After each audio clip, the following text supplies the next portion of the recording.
Oh, the Shroud of Turin. I guess so. I guess that's what we're doing. So we are going to try to make me a believer that this matters. We'll see. David, evening family. I'm so excited about this discussion. I love getting knowledge on something of which I am totally ignorant, which is most topics. That's exactly how I feel. The vast majority of the time. The vast majority of the time.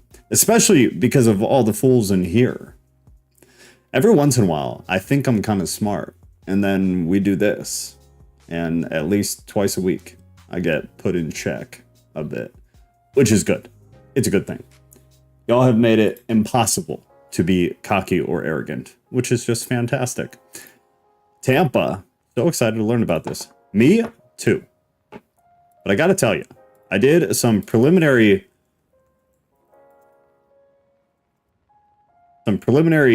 searching and looking and whatever. Tampa, you're up. And I just became more of a cynic. So I'm hoping that changes. Cause man, I thought what happened recently that changed, like, why did this become popular? Because from what I saw very preliminarily, nothing's changed. Nothing's happened. So I'm curious. We'll see. I didn't want to go too deep into it because I wanted it to kind of be a group thing, but I guess that's my first question. So I got us a quick explanation from AI. I've got Wikipedia, but my first personal question is, why did this become famous again recently? That's what I'm skeptical about too. Why is it back in the spotlight? Because I thought we already went through this one time before. Okay, I'm glad it's not just me. So we'll hit that one first because that's my question.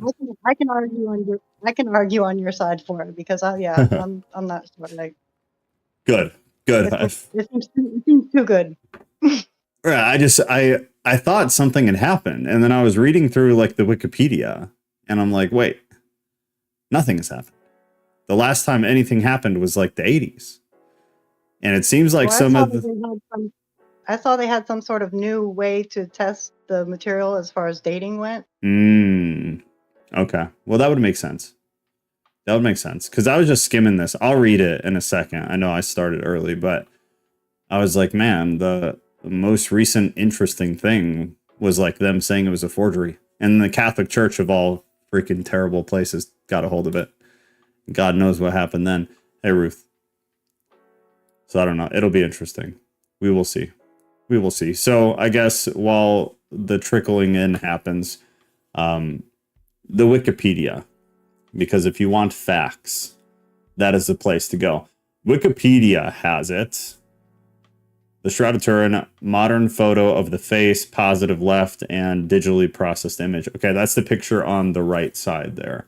But what this says is also known as the Holy Shroud, is a length of linen cloth that bears a faint image of the front and the back of a naked man. Lovely. Because details of the image are consistent with the traditional depictions of Jesus of Nazareth, after his death by crucifixion, the shroud has been venerated for centuries, especially by members of the Catholic Church. That adds validity. As Jesus' actual burial shroud upon which his image was miraculously imprinted, the human image on the shroud can be discerned more clearly in a black and white photographic negative than in its natural sepia color. An effective discovery in 1898 by Seconda Pia, who produced the first photographs of the shroud. This negative image is associated with popular Catholic devotion to the holy face of Jesus. Hey, Ghost. The documented history of the shroud, this is the part that I was looking at earlier. The documented history of the shroud dates back to 1354, which is pretty impressive. Pretty wild. Excuse me.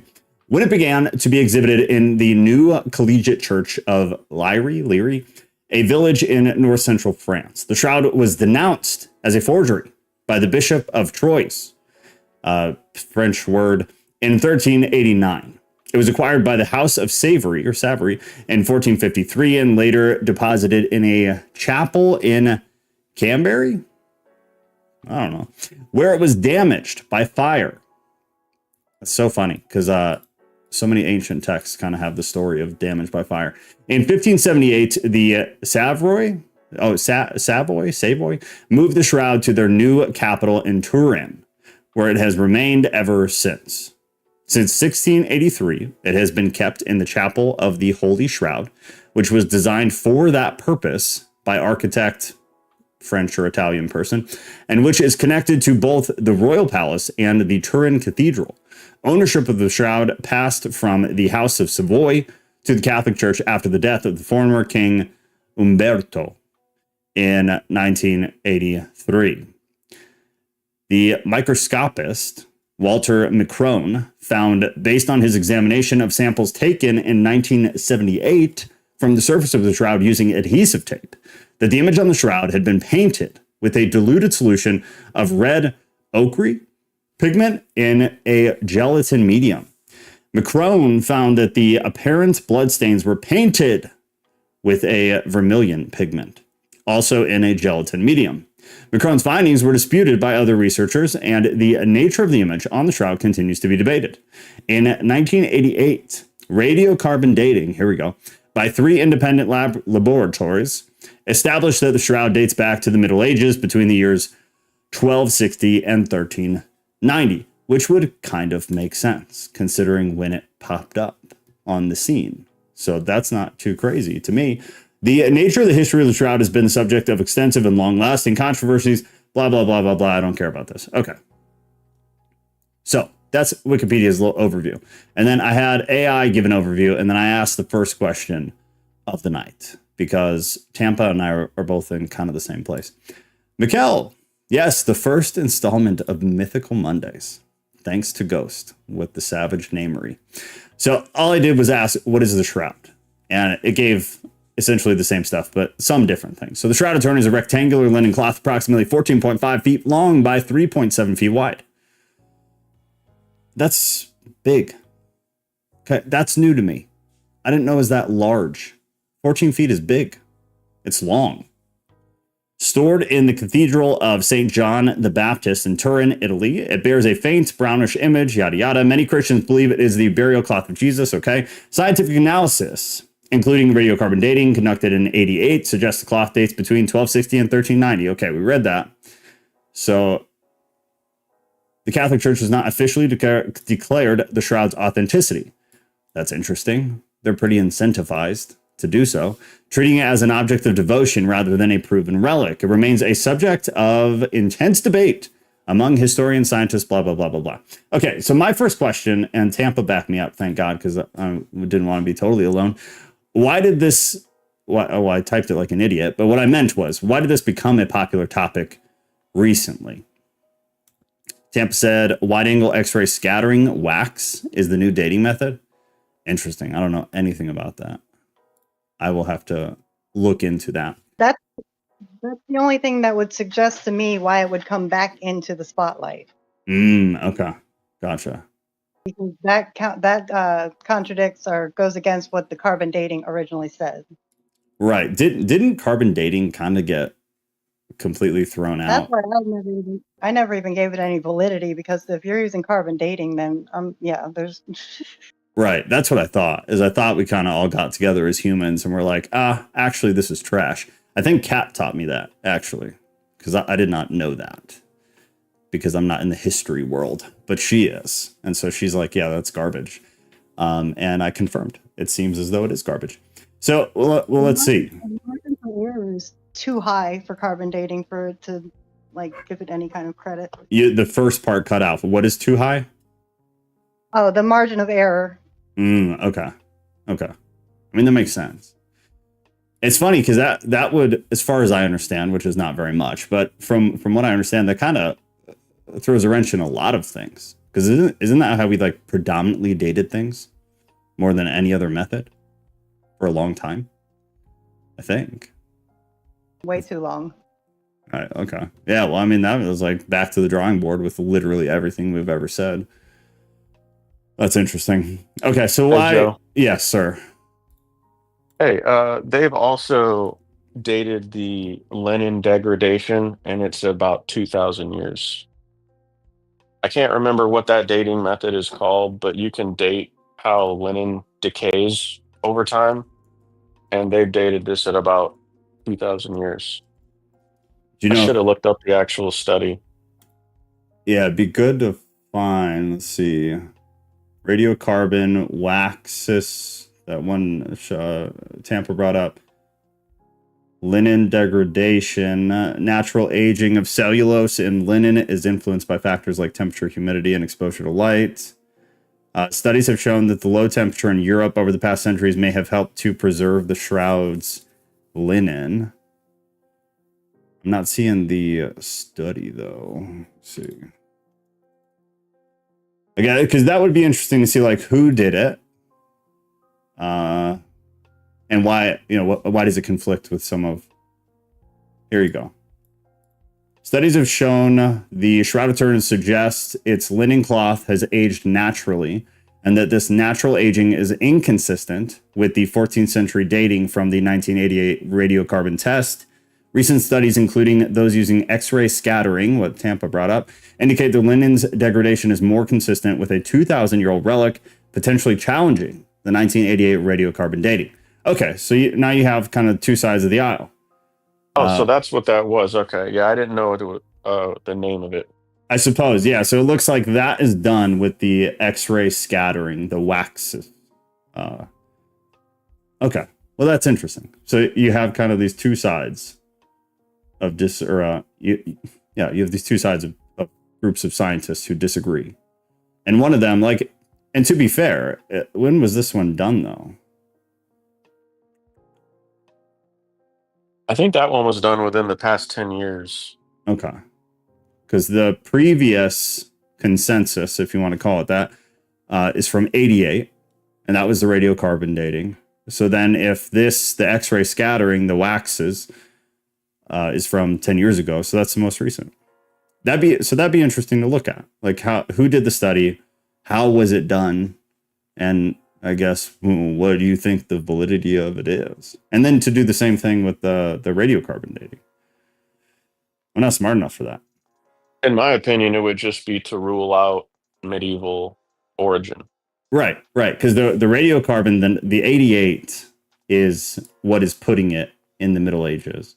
And then the X-ray scattering is what is putting it 2,000 years old. So those would be kind of the dig into both and see which, like, not. I mean, at this point, skeptics don't even buy the carbon dating because they all pretty much admit that it was taken from like cotton repair on the outer edge. Okay. So the way that they did that test was just really unprofessional, in my opinion, and in their opinions, the skeptics even. So like the carbon dating, it can be thrown out as far as I'm concerned. Interesting. Okay. I mean, that lines up with what I've heard. I don't know enough to have an opinion, but based on people smarter than me, that sounds reasonable. Okay, so then let's see why this has come back on the scene. The Shroud of Turin has recently resurfaced as a popular topic due to a combination of new scientific studies, media coverage, blah, blah, blah. New scientific studies on dating, research published in 2022 and highlighted in 2024, particularly in the journal Heritage, use advanced X-ray techniques to suggest the shroud could be around 2,000 years old. So this is actually really recent, the X-ray scattering thing.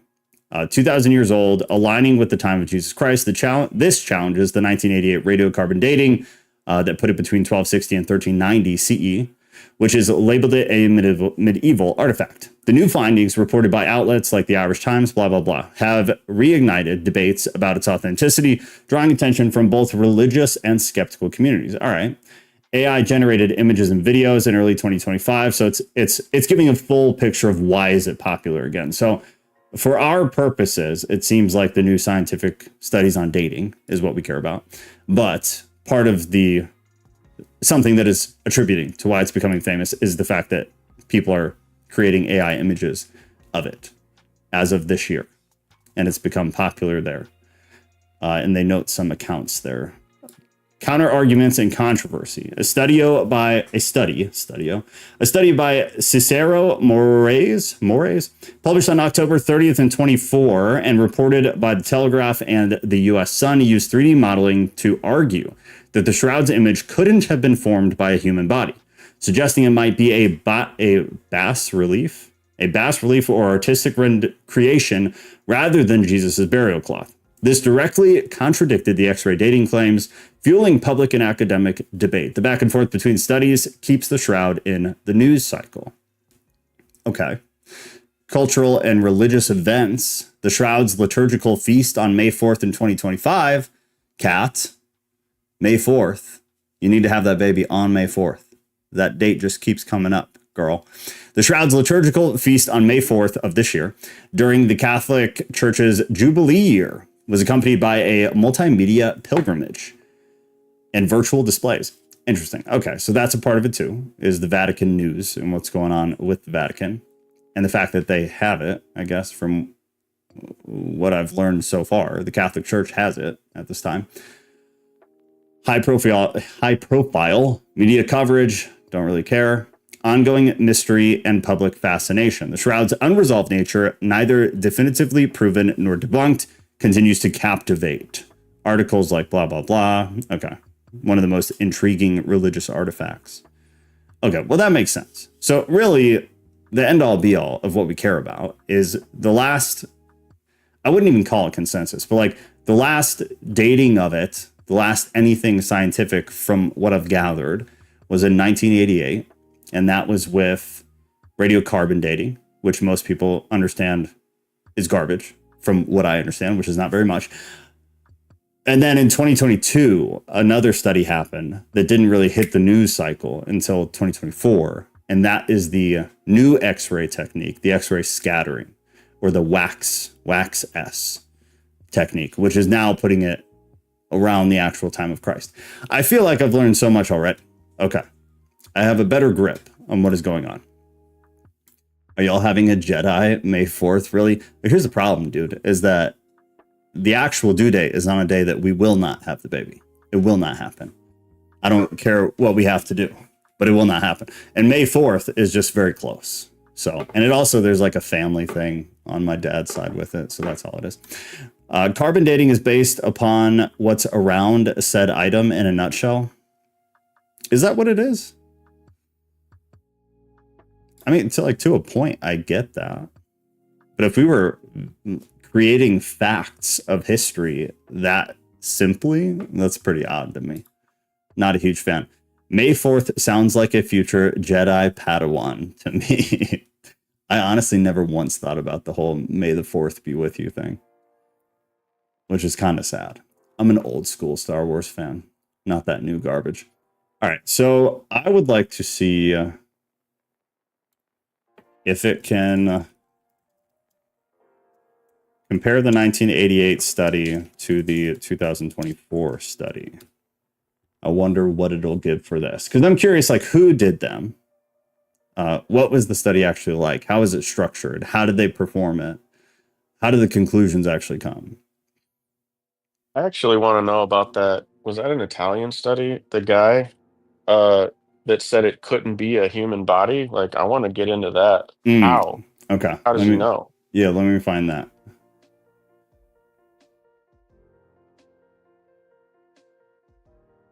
Okay, so that was one of the counter arguments. That was the...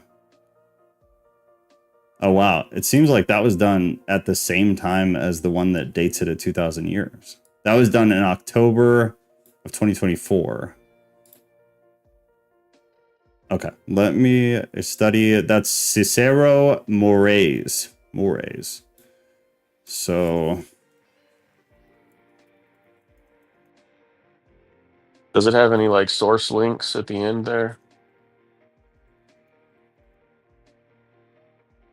let me grab it.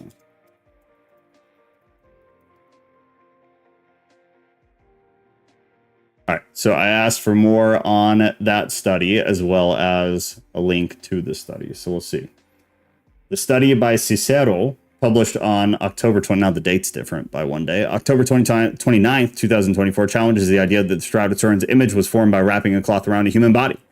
He's a Brazilian forensic expert and 3D illustrator known for facial reconstruction. He used digital 3D modeling to simulate how a fabric would interact with the body versus a shallow bas relief, which is a low relief carving. His findings suggest the shroud's image is more consistent with a bas relief. I don't know if I'm saying that right, so I'm sorry. Than a three-dimensional human form, implying it may be a work of Christian art rather than a direct imprint of Jesus Christ's body. Okay. And then key details of the study. Moraes employed open source 3D modeling software, Blender. Oh, I'm familiar with Blender. To conduct fabric dynamic simulators and distance texturing. He created two virtual scenarios. Scenario 1. A cloth wrapped around a 3D human body model, simulating contact with a corpse. And 2. A cloth draped over a shallow bas relief, mimicking a flat or slightly raised surface. The simulations tested how patterns such as bloodstains or imprints would appear when the fabric was laid flat after contact. Moraes compared the resulting images to the shroud's faint, symmetrical image of a man, which appears almost like a photocopy with minimal distortion. The findings. 3D body simulation. When a cloth was wrapped around a 3D human body, the resulting image was swollen and distorted, with exaggerated features, for example, a wider face, splayed scalp and toes, and missing details from areas like the torso, groin, and neck. This distortion, known as the mask of Agamemnon. Ghost, how do you say that? Agamemnon? Agamemnon. What does that mean? What is that? Do you know? It was like a king, wasn't it? Was it? Okay. Brief side quest. You may be right. So, mythological character. Yeah, you're right. So, king. Okay, interesting. All right. Anyways. So, known as the mask of Agamemnon effect. So it's an effect. Occurs because a 3D to 2D transition stretches and wraps the imprint. Moraes noted this is observable in simple experiments like wrapping a pigmented cloth around one's face. Bas relief simulation. A cloth draped over a shadow bas relief produced a clearer, more proportionate image, closely resembling the shroud's slender, symmetrical figure. The flat or slightly raised surface minimized distortion, creating an imprint akin to an orthogonal projection, which is a 2D photocopy. The conclusion was the shroud's image is incompatible with the human body's volume in a post-mortem state. Instead, it aligns with a low-relief origin, suggesting an artistic creation, possibly from the medieval period, designed to convey a religious message. Then they've got. So I have a problem with the assumption that he makes in this study, because he's assuming that there's some kind of pigment used, which they've already proved there isn't. So if there were pigment, I could see him as being 100% correct. But I think the image was created with light, so you're not going to get a wide face because there was no pigment.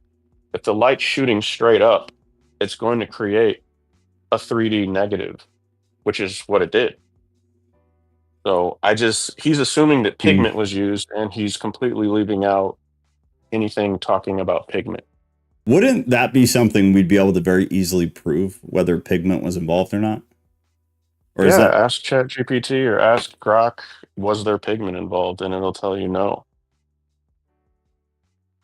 Which would throw out this entire study. That's why, about the bas relief. It can't be that simple then. The presence of pigment on the shroud has been a contentious issue, so it seems like we can't figure that out. So precise. Well, I think we can't figure it out because the only alternative is magic. So they can't find pigment, though. That seems like such a. I mean, one independent alternative study would be able to prove that there's no pigment. So I wonder why that's not more of a selling point for this. Right. And the answer is kind of obvious. Like, you're right. They would have tons of different independent studies, but they don't. And so one of the interesting things to me that I've learned is, why is the Catholic Church not incentivized? They have it. Why would they not be incentivized to prove any of this stuff? I actually I don't think they have it. I don't think it's in their possession now. I think it's in an independent church, maybe. I could be wrong about that, but I want to say the Catholics do not possess the shroud currently. I believe we read it, but now you got me second guessing myself. I thought they were the last ones to receive it. Let me see. I could be wrong. I'm remembering something, reading about something that they didn't have it, but who knows? The ownership of the shroud passed from the House of Savoy to the Catholic Church after the death of former King Umberto in 1983. So it appears they have it, but maybe you're thinking of it's being held by or at a cathedral of St. John the Baptist in Turin, which is where it got the name Shroud of Turin. And it says it's been there since 1578. That's kind of controversial, though. I'm not sure. I guess one of them says that the Catholic Church has it, but if this one's, I mean, Cathedral of St. John the Baptist is probably a Catholic owned institution, if I had to guess. Either way, though, I guess if the Catholics have it, I'd be curious as to why they're not more motivated to especially with that. Like, that's a great point about the pigment. Why the hell would you not just have 3 independent labs come and prove there's no pigment, and then it changes the whole conversation, from what I understand, which is not a lot, but that's how it sounds. Attached to, because if you can rule out pigment, you can rule out bas relief. That's all I was really getting at. Right, which is a great point. It completely changes the conversation to me.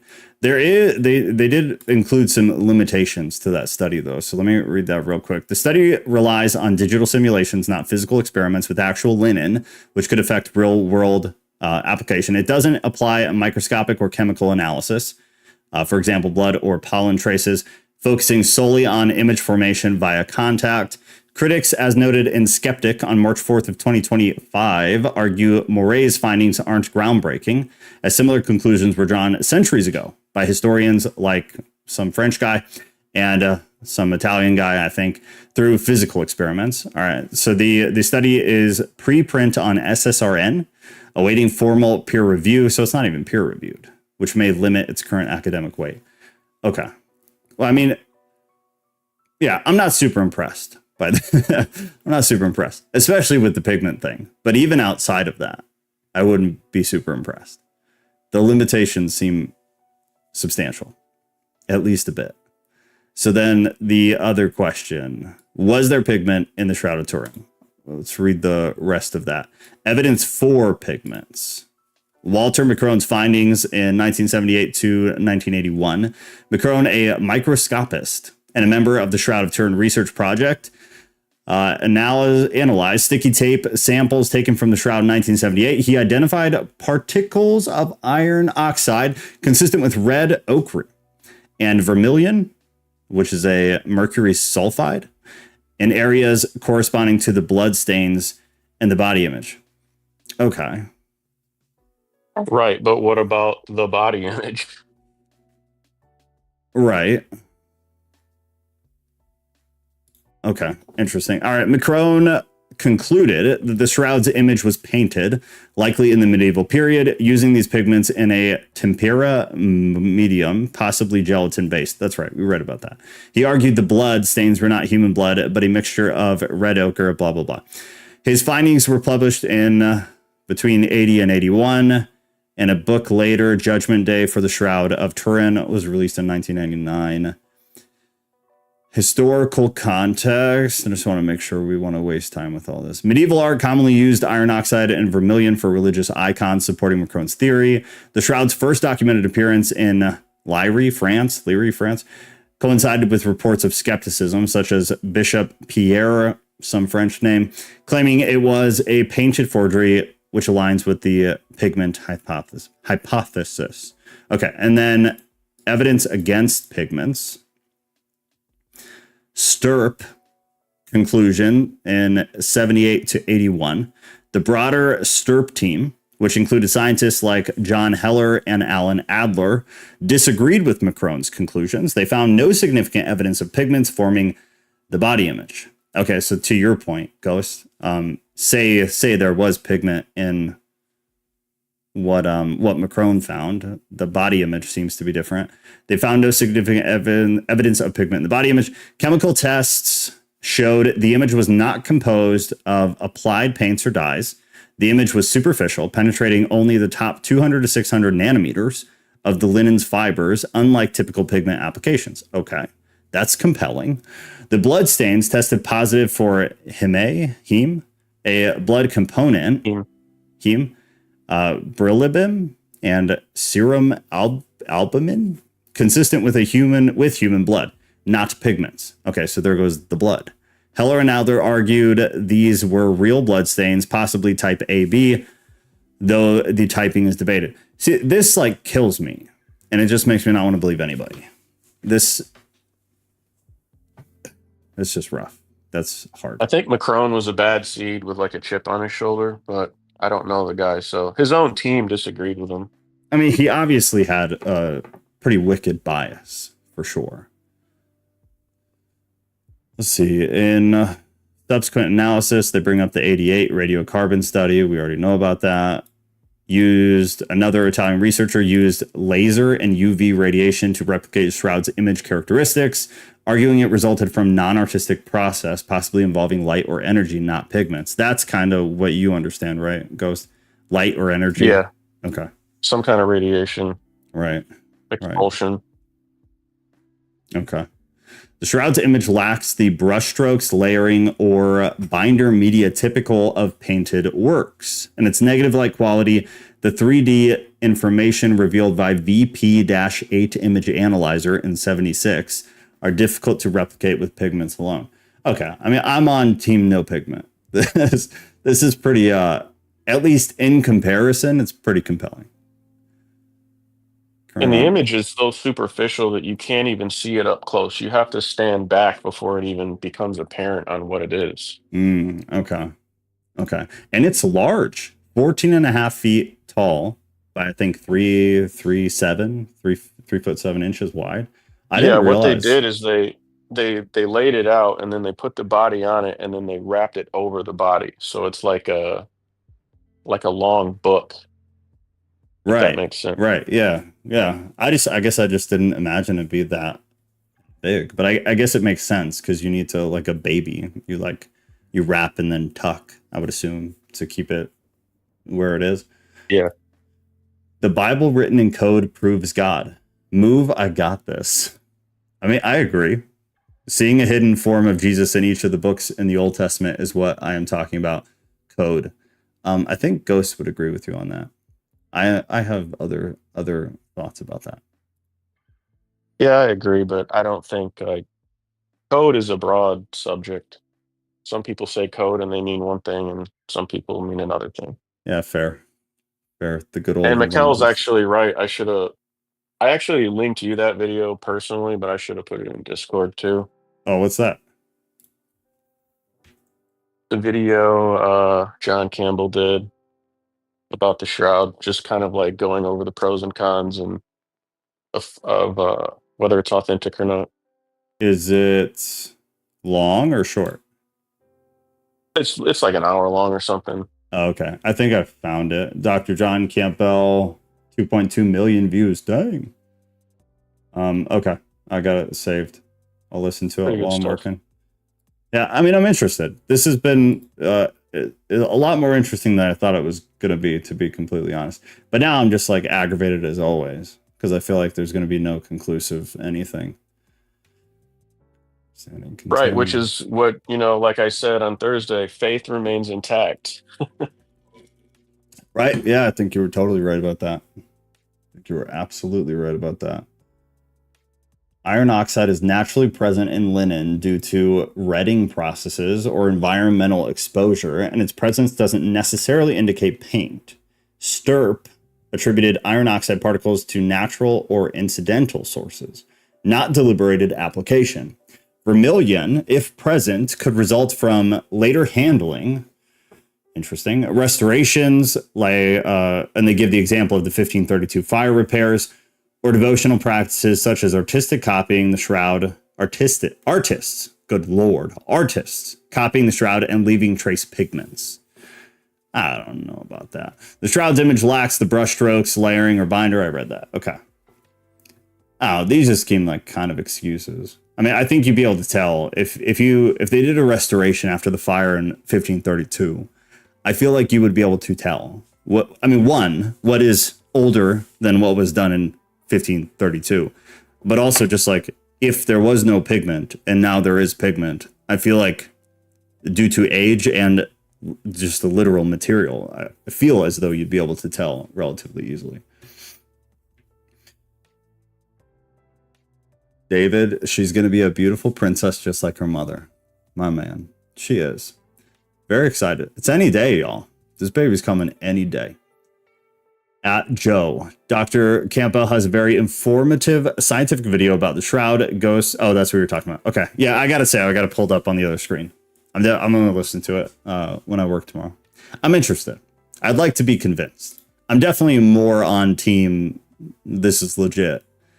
But I just trust nobody. Nothing. I have the lowest level of trust for humanity that I've ever had. I didn't know Dr. Campbell. Go ahead. Oh, go ahead. No. You got a question for it? Oh, I was gonna say, ask Rock, like, if it's not pigment, speculate on what it could be. Let us see.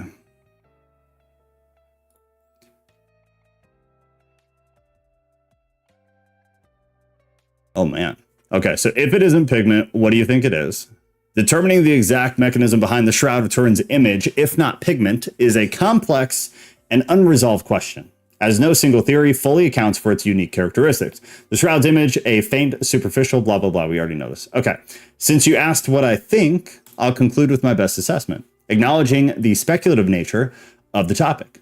Leading hypothesis for the image formation, non-pigment, chemical reaction, natural or accelerated. The image results from a chemical alteration of the linen cellulose, such as oxidation, dehydration, and Maillard reaction, a reaction between amino acids and reducing sugars. This could occur naturally via contact with the body, example, sweat, blood, or decomposition gases, or can be accelerated by external factors. Evidence for this, STURP, which is the study of the Shroud of Turin, I don't know, it's the Shroud of Turin gang, found the image consists of yellowed, degraded cellulose fibers with no significant foreign substances, for example, pigments or dyes. The image is confined to the topmost fibrils, suggesting a superficial process. Raymond Rogers in 2005 proposed a Maillard reaction where amines, bro, I'm so stupid. Amines from a decomposing body react with a carbohydrate layer on the linen, possibly from starch or saponins used in wavering. I want to know what that one is, though, because contextually that's going to bother me if I don't know what that is. Saponins. I don't know what it is either. Let's see. Saponins are natural plant-derived glycosides, known for their ability to create a lather in water resembling soap. They are composed of blah, blah, blah, are found in various plants, including legumes, and can be used in industries like food, pharmaceutical, and cosmetics. Interesting. Okay. So, very interesting, actually. So possibly from starch or saponins used in weaving. This could explain the image's chemical signature and superficiality. Bloodstains contain human blood components, heme, I think Go said, bilirubin, suggesting... Bilirubin? I think it's pronounced bilirubin. Bilirubin? I'd like to see what that is, too.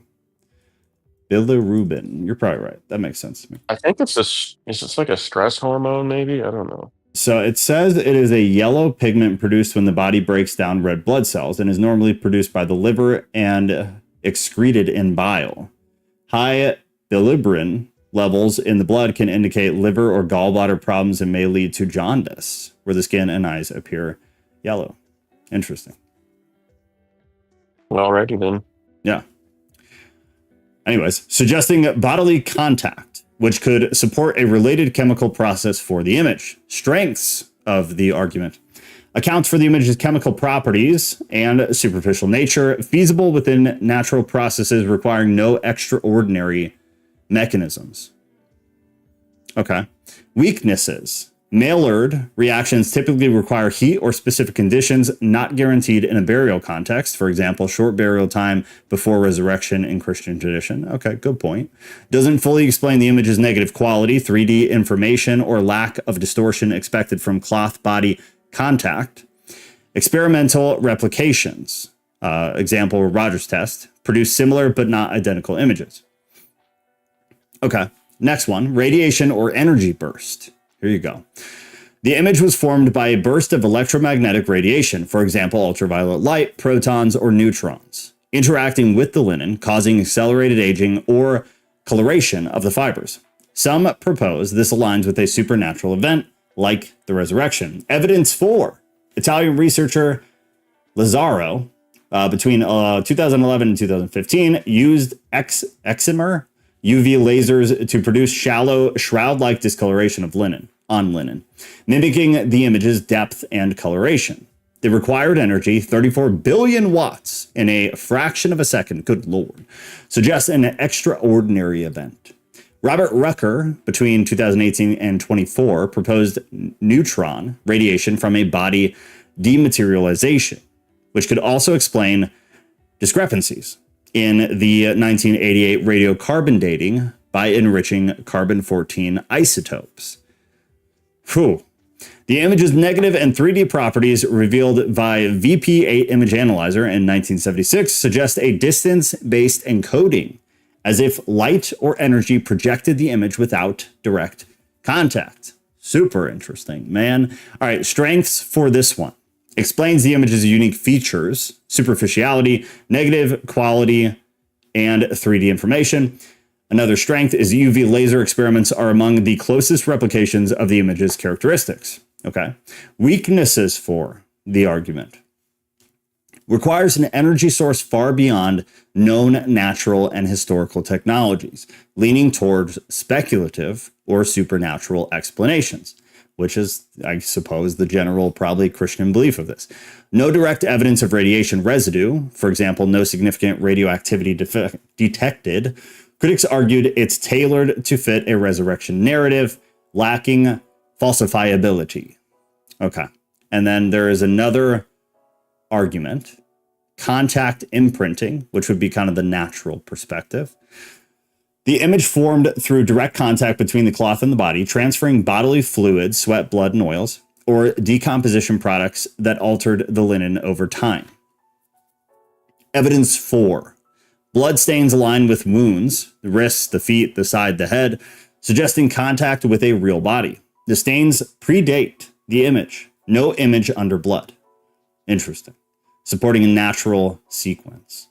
Pollen grains and dust from the Middle East, for example, Gundiala Turiforda. Yeah, I don't know. Quick Google on that one. But obviously something that is found in the Middle East is a spiny type of plant with stems 20 to 100 centimeters tall and blah, blah, blah, blah, blah. But they grow in the area. Okay, I get the point. This suggests the shroud's early history in that region, consistent with a burial cloth. Some experiments, like Joe Nickel in 1970, used damp cloths with body impressions to create faint images, though not as detailed.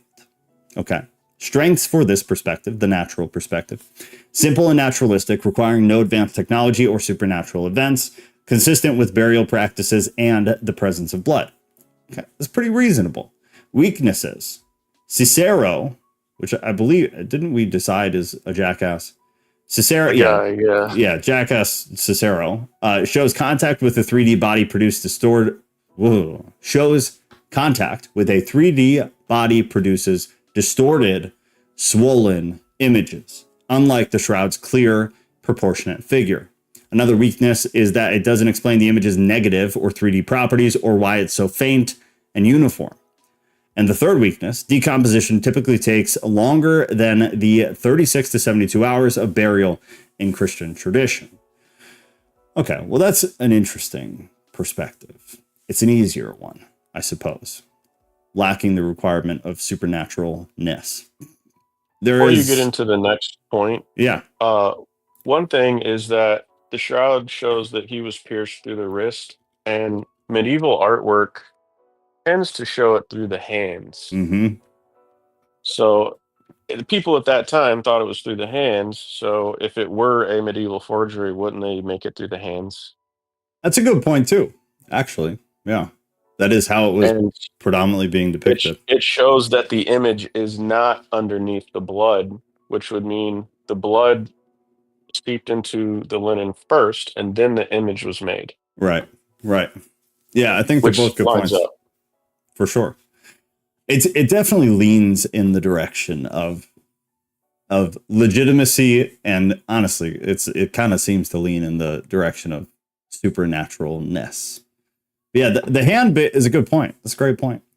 That's a good little Blues Clues point right there, because that's totally true. The medieval depictions of Jesus, even past that, like quite a bit for a very, very, very long time, and even a lot right now, have the nails through the hands. So yeah, I think it's a great point that if that was during that time, it's more likely that they would have put it through the hands. Very interesting. Something to think about. It's another nail in the coffin, so to speak. There is a third here. That is the proto-photographic or chemical process.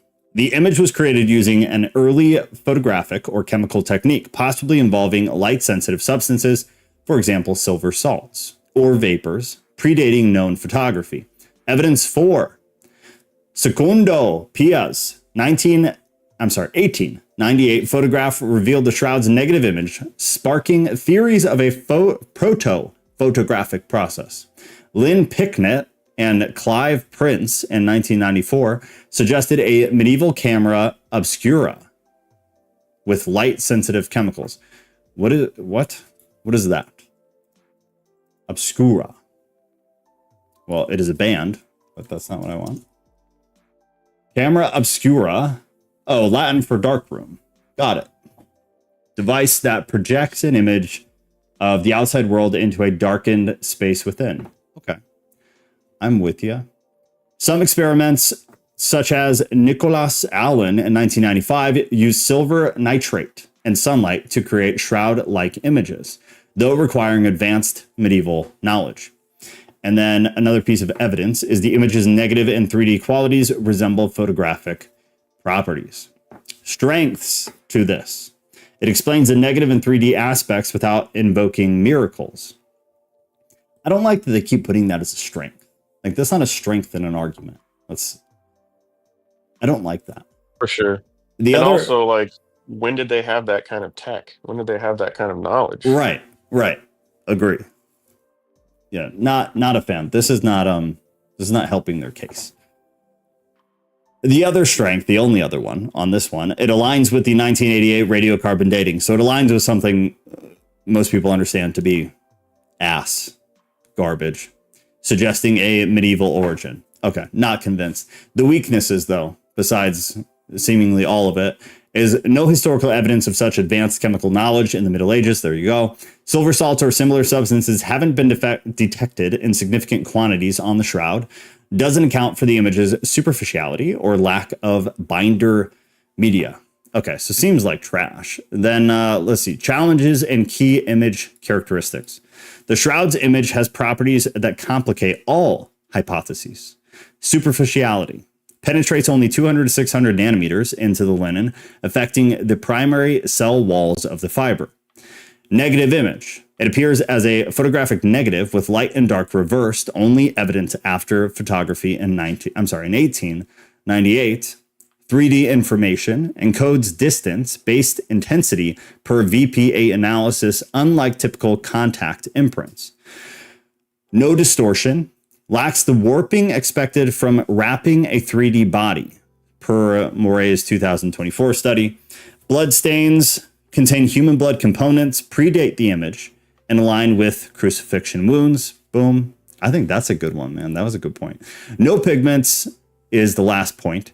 Stirp found no significant applied substances. The image is a chemical change in the linen itself. No hypothesis fully replicates these traits. Artistic methods, for example, pigments or bas relief, struggle with the superficiality in 3D encoding. Natural contact fails to explain the negative and undistorted image. Radiation theories fit the image's properties but require speculative energy sources. It comes down to like, what do you have to do the least amount of flips to make work? And Exactly. That's what I think too. I think it's just, if you're honest, the least amount of work is it was a miraculous event. And I'm not about the miraculous, and I'm not about any of that crap. I'm super cynic. But I just logically, I think it makes the most sense. When all things considered, no bias, because I could care less at all. It takes the least amount of effort to come to the conclusion like something miraculous happened. Some wild thing happened. It's the easiest conclusion. That's really interesting. I care a little bit more. We have so much talk in the Bible about like their faces shining like light and stuff. Like, yeah. I mean, are they being legit? Because Yeah. it seems like some kind of light was used. That would be, maybe that's a good next question. Let me see.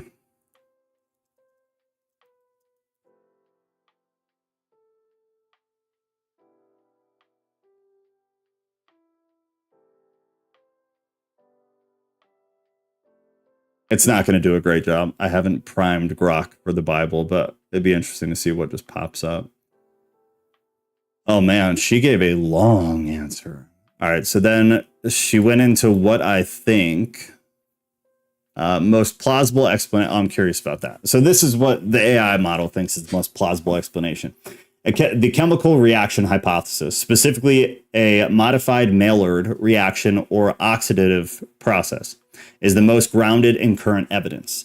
The image's composition, degraded cellulose, superficiality, and association with bloodstains suggest a process involving bodily contact, possibly enhanced by environmental factors like heat, humidity, or trace chemicals on the linen. Rogers' theory of amines reacting with a carbohydrate layer aligns with the shroud's chemical profile and is naturalistic, requiring no extraordinary technology or events. And then she justified it, basically. Why it fits, it accounts for the image's chemical basis. Bloodstains and pollen suggest real burial context, and it's consistent with the shroud's potential age, whether 2,000 years or medieval, as such reactions could occur over both times, basically. I think this is leaving out the fact that the shroud was only wrapped, like the body was only there for like 2 or 3 days, whatever you want to say. Which just, it doesn't seem like it's enough time for me to accept. No, and that wouldn't work. You're right. That wouldn't work with the way, at least like her theory, the AI's theory. That would not work. Yeah, like something like that would have to take place over like a very controlled environment. And it just doesn't seem like this is a good example of that occurring. Like, number one, can they reproduce this theory? Because if they can't, then why is it the best? Why does she say it's the best? Yeah. Yeah, that, and I think you're right. The time alone in 3 days, even under like perfect conditions to get the outcome, I don't think would be enough to get the outcome. I don't see how it would. And it says when they saw the cloth, they believed. Like, there has to be something about that. It's such a throwaway line, but it's so important. Yeah, it's a throwaway line, just like so many others, until, you know, added context comes, and like added context is here, or at least the beginning of it. Yeah, it becomes very significant. So. Interesting. All right, does she go into anything else worthwhile here?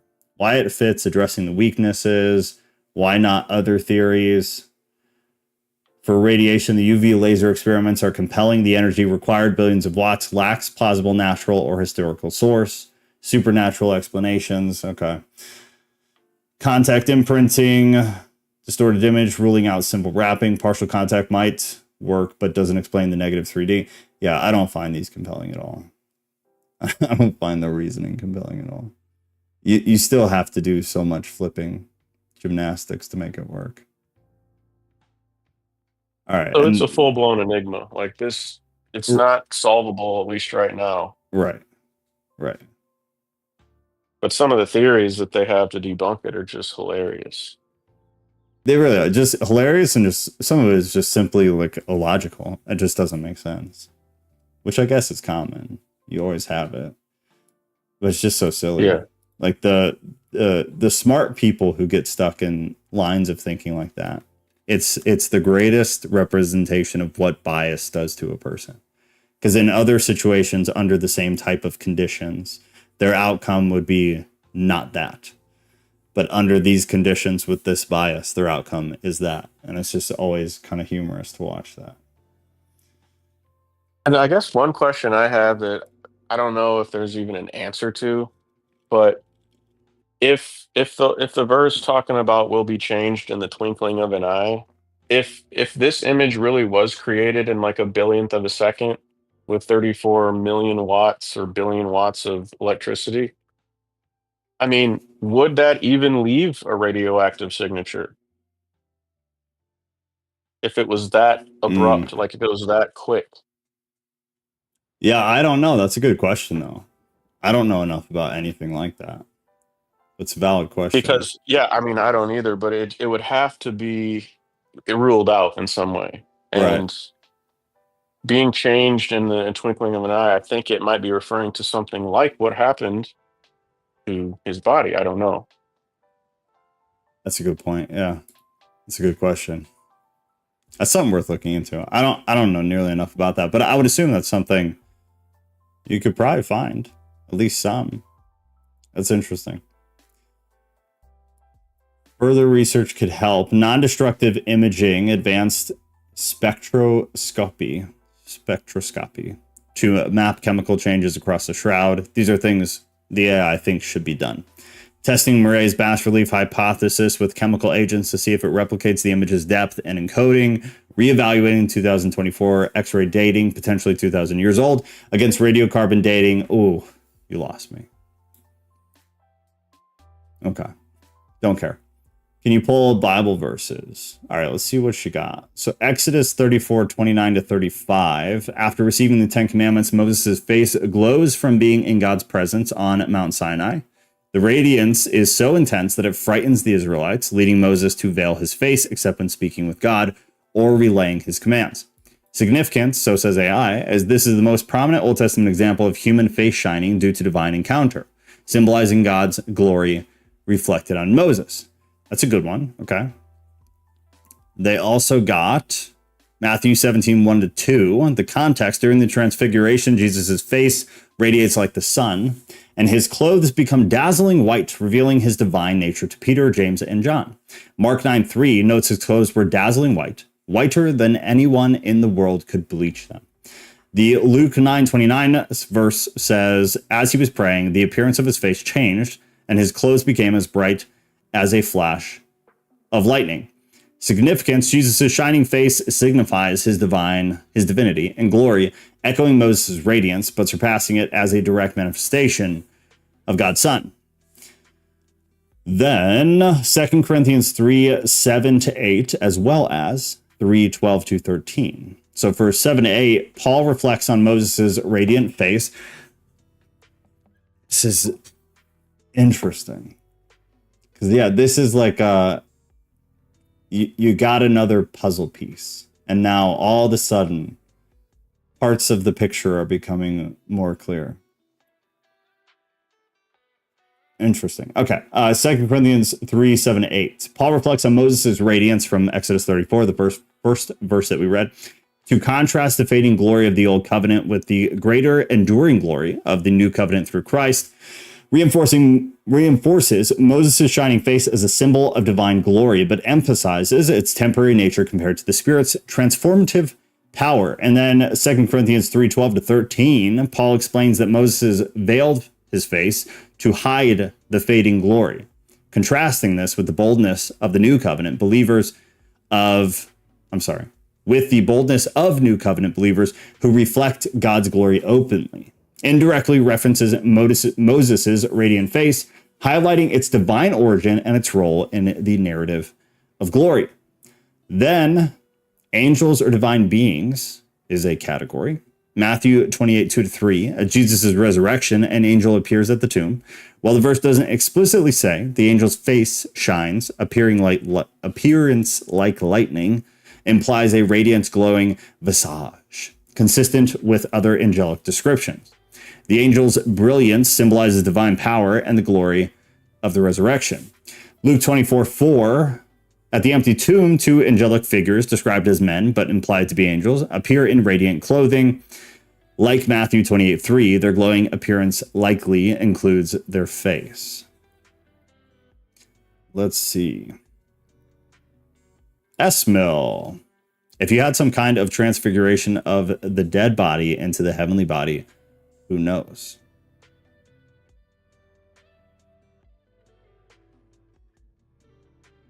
What was that in? My brain has moved on too much to know what you're talking about. Seems like a teleportation event. That's a thinker. All right, Acts 6:15. Before his martyrdom, Stephen, filled with the Holy Spirit, faces the Sanhedrin. His face is described as angelic, suggesting a radiant or glowing appearance. Revelation 1:16, John's vision of the glorified Christ describes his face as shining like the sun in all its brilliance, emphasizing his divine majesty and glory. Christ's radiant face underscores his deity and authority, echoing the transfiguration in Matthew 17:2. It's quite a bit, man. Mighty angel in John's vision has a face shining like the sun. David praises God for deliverance, describing those who trust in God as having radiant faces, free from shame. I mean, some of it, the cynic in me wants to be like, a lot of stuff was just written like this. But the other part is reflecting a bit. Like, it could be metaphorical, but it could also be literal. Right. Which is how it is most of the time if you really think about the Bible. Right. It totally is, yeah. Noting that brightens a face. Wisdom brightens the face. Out of Ecclesiastes 8:1. In a prophecy about the end times, the righteous are described as shining like stars, possibly including their faces, okay? Yeah, I mean, there's quite a bit. It's some of them, and I guess to be fair, like some of the stuff out of the New Testament, some of the stuff involving Jesus specifically, seem to just so happen to be some of the more specific ones. And that would contextually make a bit more sense. But it also does just seem to be kind of a general theme from like a literary standpoint. I searched biblical texts using concordances, blah, blah, blah, blah, blah, for terms like shine, radiant, glow, light, face, and glory. Quran, meaning radiant or shining. Lapros in Hebrew, meaning bright. And that's how it acquired everything that we read through. So the Bible describes faces shining like light in several contexts. Human encounters with God, angelic or divine beings, spiritual radiance, and God's favor. And then Christ is the representation of, at the very least. Like, one thing it makes me think of is how metaphors come about. So, like, if you can imagine a society that had a particular trait, like everyone in that society had black hair, and then one day they see someone visit their town or village with red hair, that is going to be a very strange event to them, and they might even turn that into a metaphor, like red hair means mysterious or visitor, Yeah. because they're associating it with something that happened. Sure. So this like shining face stuff could just be a wild event where they're like, hey, they have shining bodies. We don't understand it, but this is what it is. And then that's how they start associating it with wisdom because, maybe these people told them some things that made sense. I don't know. I think it's a totally reasonable theory. Yeah, that's kind of where I'm leaning with it. Is that it seems because some of it seems just some of it seems indirect and some of it seems direct, and then even that on its own, I agree. It could have become like somewhat a cultural thing. But then when you get to the end, if this was a part of the resurrection event, it just would fit like the last piece of a puzzle for something like this to be left and and be what freaks everybody out around that time of the resurrection and everything. And then you have this thing that survives beyond. I could see it. Yeah, I could see it. And then when you contextually break up dimensions, human encounters with God, that would click for me. Angelic beings and divine beings, that would click. Spiritual radiance makes sense. It will include wisdom in there, which, like, we know a lot of the earlier Christian groups saw wisdom as something very much tied to God. And then God's favor, like all of it fits. And then you have kind of the incarnation of it all coming through what became the character of Jesus Christ. I agree. I mean, in a nutshell, that's pretty much why I believe that the image was caused by light. Yeah, which makes sense. the after all of this, it makes sense. And I very much stand by the fact that, like, I'll be the cynical asshole, but when you lay all this out, it's very hard to, if you are forced to take a stance, to take any other than something divine happened. Something that doesn't make sense to us happened. Because the rest of them are just kind of asinine. Most of them are almost like childish theories that lack so much that they shouldn't even be considered as theories at this point. I agree. They leave out too many details to be taken serious. For sure. Leave them out. Completely ignore them. It just makes no sense. It's really silly. I fully retract everything that I said last week, and I'm on this team. I need a lot more to be not cynical about it, but it is totally the most reasonable explanation. I have been sold. Esmill said, I was saying the Christology that Jesus' resurrection involved the transfiguration of his dead body to a heavenly angelic body. That could be solid, yet go through walls. Transformation left image. Okay, I think I'm with you now. I don't think the shroud goes with Jesus, though. What do you mean with Jesus? I'd be curious to hear your reasoning, Esmo. I also would. Esmo, if you're here, throw it out. I do have to roll in just a moment. Oh, got it. David did the David thing. Love you, David. All right, well, I'm going to give Esmil a minute because I'm also curious. Or if it's easier, man, just put it in Discord. And if you do, tag me, please, because I am curious. I'll wait like 30 seconds, and then I got to go to bed. I got to be up early. We are good for Thursday, as far as I know. And then this will be the deal for Cats due at any moment. At any moment, I'm waiting for a phone call and a race home. So once that all settles down, we'll get back to normal. But at least for now, Monday and Thursday, we're good. So we'll probably finish the Book of Giants on Thursday. So we'll still have some time, probably Thursday night, and we'll pick what we want to read next. I'll show like all the Kindle books I have. Espo said, just not a high probability it is Jesus's rather than some guy in 1200 AD. Even considering all of the details, even considering, if you have it in you or care to give a thorough explanation, please tag me in Discord because I am curious, especially after all of this. I'd be really curious to kind of have your breakdown. Defend the theory, bro. All right. I mean, some guy, let me say this real quick. Some guy in the 1200s, when did they crucify people? And when did they crucify people with a crown of thorns? Good question. Like, it just goes back to how did they fake it? You know? It would be tough. And then even then, if they faked it, I don't think they did a very good job.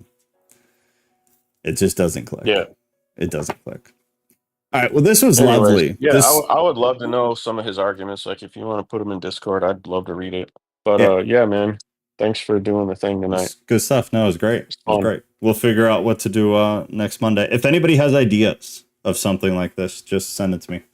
We'll just make another list and go through it. But love y'all. I'm going to bed. S-Mill, if you put it in Discord, I'm curious, tag me. Love you, love you. Everybody have a lovely, wonderful night. Later, guys. Later, later.